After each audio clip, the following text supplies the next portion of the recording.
को बुलाता है कि दोबारा वो बचपन मेरा आ जाए तो मैं दोबारा बच्चों के साथ खेल लूं। किस तरीके से कहता है, खेलत रहली धूर माटी माई बांधे गाती, खेलत रहली धूर माटी माई बांधे गाती, खोटी खोटी पान खाई दे के पाती, आज वही दीना खातिर तरसत परानवा, आज वही दीना खातिर तरसत परानवा, तनी एक बेरिया एवरो औता बचपनवा, तनी एक बेरिया एवरो औता बचपनवा,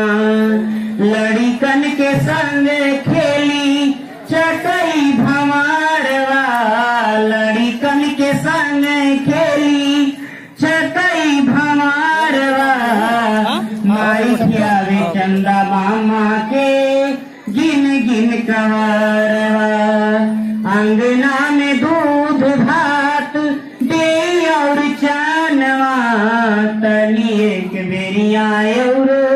औता बचपनवा, हम मटिया के घोड़ा बनई मटिया के बनई, मटिया के घोड़ा बनई मटिया के बनई, मटिया के घर के चढ़ाई दे मनई, मटिया के घर के चढ़ाई दे मनई, हम मुन्ना खेलत रहली पकड़ के लगामवा, तनी एक बेरिया एवरो औता बचपनवा, कन्हवा पे लेके दादा मेलवा घुमावे, कन्हवा पे लेके दादा मेलवा घुमावे, भोरवा मिलाई गट्टा हमें भूलवावे, झोरवा मिलाई गट्टा हमें भूलवावे, लौटत के बेरिया हो लहली झून झूनवा, लौटत के बेरिया हो लहली झून झूनवा,